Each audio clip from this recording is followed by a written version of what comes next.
بسم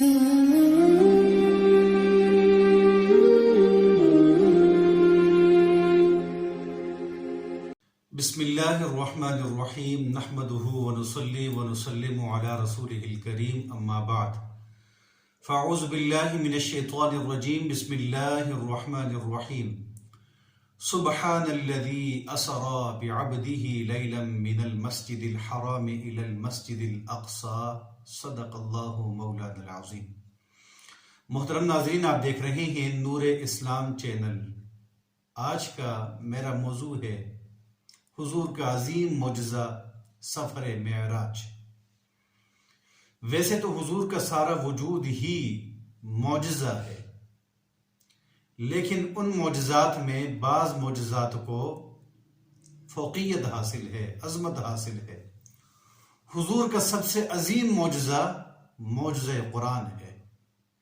قرآن ایک ایسا معجزہ ہے کہ جس سے بڑھ کر کوئی اور معجزہ نہیں ہو سکتا۔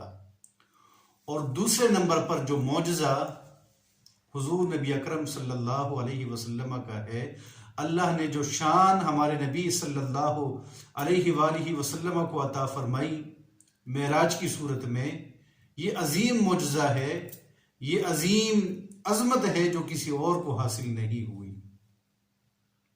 معراج حضور نبی اکرم صلی اللہ علیہ وسلم نے اپنی بیداری میں، حیات میں، جسم مع روح کے ساتھ مسجد حرام سے لے کر کے مسجد اقصی اور پھر وہاں سے آسمان اول، پھر سدرۃ المنتہا اور پھر اللہ کی بارگاہ میں حضور تشریف لے گئے اور اپنی سر کی آنکھوں سے اللہ کا دیدار اور اللہ تبارک و تعالیٰ سے ہم کلام ہوئے۔ اس کو معجزہ کہتے ہیں۔ بعض مسجد حرام سے مسجد اقصی تک کا ثبوت قرآن سے ہے۔ 15واں پارہ پہلی آیت اللہ تعالیٰ کا ارشاد ہے، سبحان الذی، پاک ہے وہ ذات، یعنی یہ معجزہ، یہ عظیم مرتبہ عطا کرنے والی ذات اللہ کی ہے۔ اللہ تعالیٰ نے اپنی عظمتوں کو بیان فرمایا کہ میں ہر قسم کی کمزوریوں سے، نقص سے، عجز سے پاک ہوں، یہ معجزہ میں کروا رہا ہوں۔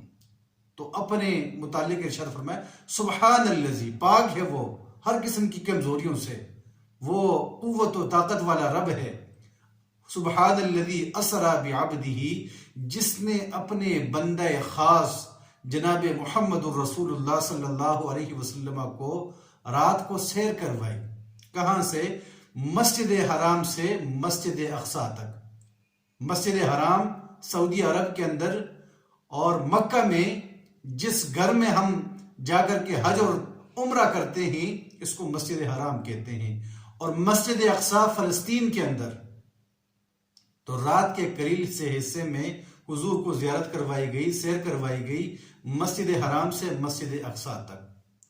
یاد رکھیے حضور صلی اللہ علیہ وسلم کا یہ سفر ڈائریکٹلی مسجد حرام سے آسمانوں تک نہیں ہوا، بلکہ پہلے حضور کو مسجد حرام سے مسجد اقصی تک لایا گیا۔ اس کی وجہ کیا تھی؟ حکمت کیا تھی؟ ایک حکمت بیان کر کے میں سفر معراج کو کوشش کروں گا کہ مختصر سے الفاظ میں آپ کے سامنے بیان کر دوں۔ مسجد اقصی تک سیر اس لیے کروائی کہ کوئی بھی شخص، ہم میں سے کوئی بھی شخص یا اس وقت کے جو مشرکین مکہ تھے، آسمانوں کے متعلق ہم کیا جانتے ہیں کہ پہلے آسمان کس طرح ہے، ان پہ کون ہے، دوسرے پہ، تیسرے پہ سدرۃ المنتہا کیا ہے، فرشتوں کی کیفیت کیا ہے، جنت اور دوزخ اور سدرۃ المنتہا یہ کیا ہے، کوئی نہیں جانتا۔ اس لیے حضور کو مسجد حرام سے مسجد اقصی تک کی سیر کروائی کہ بعض مشرکین مکہ نے مسجد اقصی دیکھی ہوئی تھی۔ جب حضور نے کہا کہ میں مسجد حرام سے مسجد اقصی تک گیا ہوں، تو یہ ان کے لیے ماننا مشکل تھا۔ اس لیے پھر حضور سے نشانیاں مانگی۔ حضور نے فرمایا کہ میں پھر حتیم میں، خانہ کعبہ، وہ جگہ جس طرف ہم منہ کر کے نماز پڑھتے ہیں، اس عمارت کے ساتھ ایک خالی جگہ ہے جہاں ایک چھوٹی سی دیوار لگائی گئی ہے جس کو حتیم کہتے ہیں۔ حضور فرماتے ہیں میں حتیم میں کھڑا ہوا اللہ تعالیٰ نے میرے سامنے سے سارے پردے ہٹا دیے، میں حتیم سے براہ راست مسجد اقصیٰ کو دیکھ رہا تھا۔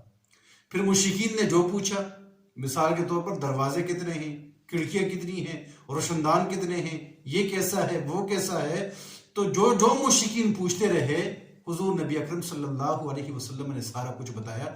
تو حکمت یہ تھی تاکہ یہ لوگ جان جائیں کہ یہ جو ہستی اپنا واقعہ بیان کر رہی ہے اس کے اندر جھوٹ نہیں ہے، یہ کوئی خواب کا معاملہ نہیں ہے، بلکہ یہ حقیقت کا معاملہ تھا، خواب نہیں بلکہ بیداری میں حضور صلی اللہ علیہ وسلم مسجد حرام سے گئے اور مسجد اقصیٰ پہنچے۔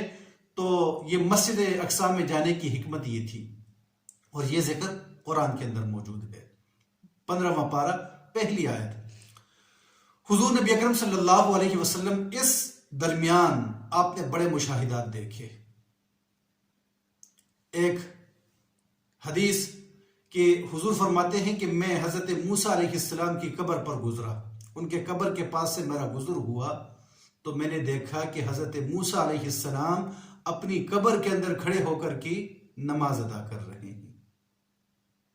معلوم ہوا کہ جس طرح حضور کا یہ فرمان ہے کہ ان اللہ حرم علی الارض ان تأکل اجساد الانبیاء فنبی اللہ حی یرزق، حضور فرماتے ہیں جملہ انبیاء کرام ان کے جسموں کو اللہ تعالیٰ نے حیات عطا فرمائی ہے۔ زمین پہ یہ بات حرام ہے کہ انبیاء کرام کے جسموں کو کھائے، ختم کر دے، زمین نہیں کر سکتی۔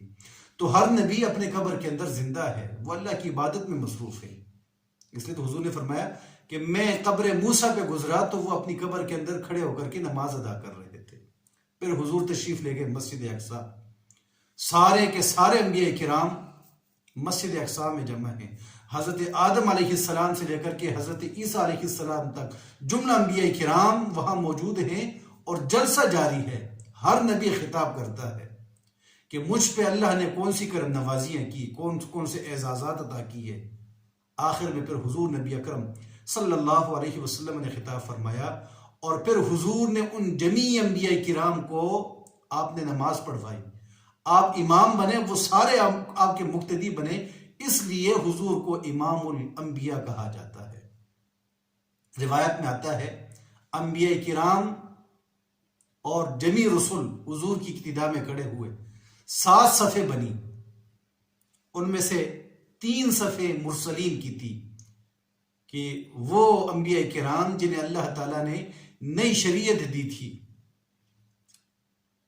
3 صفیں مرسلین کی بنی، اور ان مرسلین کے ساتھ فرشتے بھی حضور کی اقتداء میں کھڑے ہوئے، اور باقی 4 صفیں باقی انبیاء کرام۔ نبی اور رسول میں فرق ہے، اہل علم اگر سنیں گے تو جانیں گے کہ 3 صفیں مرسلین کی بنی، باقی 4 انبیاء کی بنی، اور حضور نے ساروں کی امامت فرمائی، اس لیے حضور امام الانبیاء والمرسلین بنے۔ پھر وہاں سے حضور کا یہ سفر معراج 5 مراحل میں ہوا۔ مسجد حرام سے مسجد اقصیٰ تک براق پہ تشریف لائے۔ یہ جانور تھا، جنتی جانور کہ گدھے سے بڑا اور خچر سے کچھ چھوٹا، تو حضور نے اس پہ سواری فرمائی، اور اس کی رفتار کا عالم یہ تھا کہ جہاں اس کی نظر کی انتہا ہوتی وہاں وہ پہلے قدم رکھتا، پہلا قدم وہاں پڑتا جہاں پہ اس کی نظر کی انتہا ہوتی، تو یہ نظر بڑی دور تک جاتی ہے، یہ اس کی رفتار کا عالم تھا۔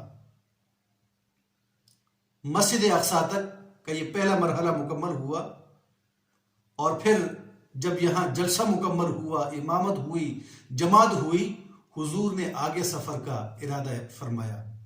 تو پہلے آسمان سے ایک سیڑھی لگی جس کو معراج کہتے ہیں، اسی نام سے پھر یہ سارا سفر مشہور ہوا، معراج۔ وہ سیڑھی لگی مسجد اقصیٰ تک، حضور صلی اللہ علیہ وسلم نے اس سیڑھی کے ذریعے، معراج کے ذریعے پہلے آسمان تک آپ نے سفر فرمایا۔ تو اس سیڑھی کا رفتار جو ہے یہ براق سے کہیں زیادہ تھا۔ پھر آسمان اول سے لے کر کے 7ویں آسمان تک حضور نبی اکرم صلی اللہ علیہ وسلم نے فرشتوں کے پروں پر آپ نے سفر فرمایا، فرشتوں کی رفتار ان سے زیادہ تیز تھی، اور 7ویں آسمان سے لے کر کے سدرۃ المنتہا تک کا یہ سفر حضور نبی اکرم صلی اللہ علیہ وسلم نے جبریل امین کے پروں پہ فرمایا، اور پھر سدرۃ المنتہا سے لے کر کے قاب قوسین اللہ کی بارگاہ تک حضور نے رف رف پہ سفر فرمایا، اللہ کی بارگاہ میں پہنچے۔ پھر قرآن کہتا ہے فَأَوْحَى إِلَىٰ عَبْدِهِ مَا أَوْحَى، اللہ نے اپنے بندے خاص کی طرف جو وحی کرنا چاہیے وحی کی۔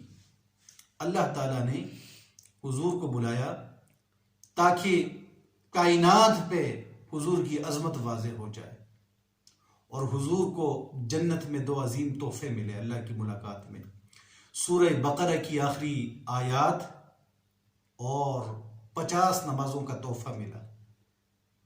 اور یہ بھی یاد رہے کہ حضور جس آسمان پہ تشریف لے گئے وہاں سے فوراً سرعت کے ساتھ سفر جاری نہیں، بلکہ حضور مشاہدہ کر رہے ہیں۔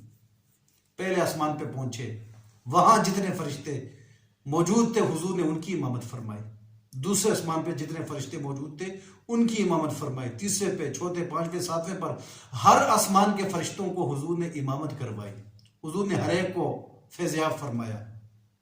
پہلے آسمان پر فرشتوں کے ساتھ ساتھ ابو البشر حضرت سیدنا آدم علیہ السلام سے حضور کی ملاقات ہوئی، اور دوسرے پہ حضرت عیسیٰ اور حضرت یحییٰ علیہ السلام سے ملاقات ہوئی، تیسرے پہ حضرت یوسف سے ہوئی، چوتھے پہ حضرت ادریس سے ہوئی، 5ویں پہ حضرت ہارون سے ہوئی، 6ٹھے پہ حضرت موسیٰ علیہ السلام سے ہوئی، اور 7ویں آسمان پہ حضرت ابراہیم علیہ السلام سے حضور کی ملاقات ہوئی۔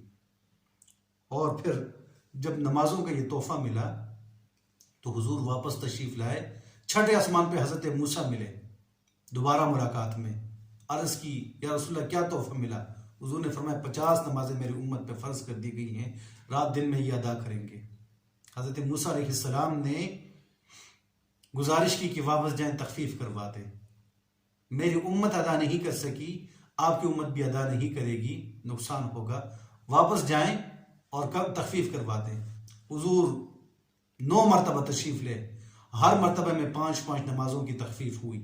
جب 5 رہ گئی پھر بھی حضرت موسیٰ علیہ السلام نے کہا کہ جا کے ان کو بھی معاف کروا دیں، آپ کی امت یہ بھی ادا نہیں کر سکے گی۔ جنت کا عظیم تحفہ، حضرت موسیٰ علیہ السلام کی بات سچ کہ یہ امت اس کی حفاظت نہ کر سکی۔ آج نمازوں کو کس طرح ہم ضائع کر رہے ہیں، لیکن حضور نبی اکرم صلی اللہ علیہ وسلم حریص علیکم بالمؤمنین رؤوف الرحیم بڑے پریشان تھے کہ میری امت اگر 50 ادا کرتی اجر زیادہ ان کو ملتا، اب 5 ادا کریں گے، 5 نمازیں ادا کریں گے تو ثواب کے اندر کمی ہوگی۔ حضور مغموم تھے، پریشان تھے۔ اللہ تعالیٰ نے وحی کی کہ آپ کو پریشان ہونے کی ضرورت نہیں ہے، لا تبدیل لکلمات اللہ، اللہ تعالیٰ کے کلمات فیصلوں میں تبدیلی نہیں ہوتی۔ میں نے 50 نمازیں فرض کی تھی، تخفیف ہو گئی، 5 ادا کریں گے، لیکن میں رب ہو کر کے ان کو 5 نمازوں کے بدلے 50 نمازوں کا اجر عطا کروں گا۔ من جاء بالحسنۃ فلہ 10 امثالھا، ایک نیکی کرو گے 10 گنا زیادہ اجر ملے گا۔ تو حضور نبی اکرم صلی اللہ علیہ وسلم وہاں سے یہ تحفہ لائے۔ حضور نے بڑے مشاہدات دیکھے، جنت دیکھی، جہنم کا مشاہدہ کیا، وہاں جو نیکوکار ہیں انہیں کون کون سے مقام ملیں گے، درجات ملیں گے، وہ کون کون سے گھر ملیں گے، باغات ملیں گے، حضور نے یہ سارا دیکھا۔ اور جہنم میں جن مجرمین کو عذاب دیا جائے گا حضور نے وہ بھی دیکھا۔ چند مشاہدات ہیں۔ حضور صلی اللہ علیہ وسلم نے کچھ لوگوں کو دیکھا کہ وہ اپنے ناخنوں کے ساتھ اپنے سینے کا گوشت اتار رہے ہیں، چھیل رہے ہیں۔ جبریل امین سے پوچھا یہ کون ہے؟ جبریل امین عرض کرتے ہیں یا رسول اللہ صلی اللہ علیہ وسلم، یہ غیبت کرنے والے لوگ ہیں، جو غیبت کرتے ہیں یہ بروز قیامت اس عذاب کے اندر مبتلا ہوں گے، اپنے ہی ناخنوں سے یہ اپنے سینے کے گوشت کو نوچیں گے۔ کچھ لوگوں کو دیکھا کہ جن کے پیٹ بہت بڑے بڑے جیسے انسانوں کے گر ہوتے ہیں، اتنے بڑے بڑے پیڑ تھے ان کے، جس کے اندر سانپ اور بچھو باہر سے نظر آ رہے تھے۔ حضور نے پوچھا جبریل یہ کون لوگ ہیں؟ جبریل عرض کرتے ہیں یا رسول اللہ صلی اللہ علیہ وسلم یہ سود خور ہیں، جو سود کھائیں گے اللہ تعالی انہیں بروز قیامت اس عذاب کے اندر مبتلا فرمائے گا۔ حضور نے کچھ لوگوں کو دیکھا کہ جن کے سروں کو کچلا جا رہا تھا ہتھوڑوں سے، پتھروں سے، اور جیسے ہی وہ سر ختم ہو جاتے، کچلے جاتے، دوبارہ ٹھیک ہو جاتے، پھر ان پہ وہی ہتھوڑوں کی برسات ہوتی، پتھروں کی برسات ہوتی۔ حضور نے پوچھا جبریل امین یہ کون ہیں؟ حضور نے فرمایا یہ وہ لوگ ہیں کہ جو نماز میں سستی کرتے ہیں، نماز کی ادائیگی میں جن کے سر نہیں جھکتے، بروز قیامت ان کے سروں کو کچلا جائے گا۔ اللہ تعالیٰ ہماری حفاظت فرمائے، اللہ تعالیٰ ہمیں نماز پڑھنے والا بنا دے۔